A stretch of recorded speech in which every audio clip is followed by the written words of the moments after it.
Баршаңызға сәлем, сіздермен Жадыра. Бүгін сіздерге осындай тәтті болып шығатын, әрі тез дайындалатын женттің жасалу жолымен бөлісетін боламын. Егер видео қызық болса, соңына дейін қараңыздар. Бізге ең алдымен оқтаумен езілген осындай печенье қажет. Оның үстіне талқан қосамыз. Онан соң кішкене қант қосып, үшеуін жақсылап араластырамыз. Печеньені қоссаңыздар да, қоспасаңыздар да болады. Егер қосқыларыңыз келсе, печеньенің кез келген түрінен қоса берсеңіздер болады. Мен оқтаумен езіп алдым.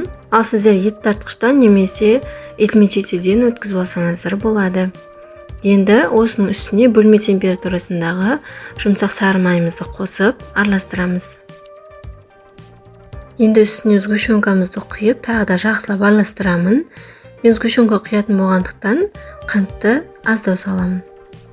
Достар, егер менің каналыма тіркелмеген болсаңыз, тіркеле кетіңіз. Басқа да видеоларымды жоғалтып алмас үшін қоңыраушаны баса кетіңіз.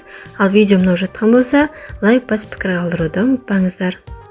Енді осылай қолымызбен басын біріктіріп көреміз. Егер бірігіп тұрса, онда дайын. Егер бірікпеген болса, майымыздан, сгущенкамыздан қосып, тағы да араластыру қажет.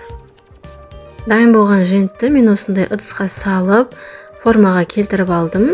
Салған кезде қолымызбен қаттырақ басып, нығыздаймыз.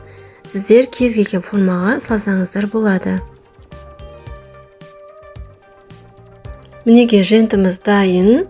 Көргендеріңіздей өте тез дайындалады. Егер қонақ күтетін болсаңыз, дастарханыңыздың сәнін келтіріп тұрады. Сіздерге де жасауға кеңес беремін. Егер видео ұнаған болса, лайк басып пікір қалдыруды ұмытпаңыздар.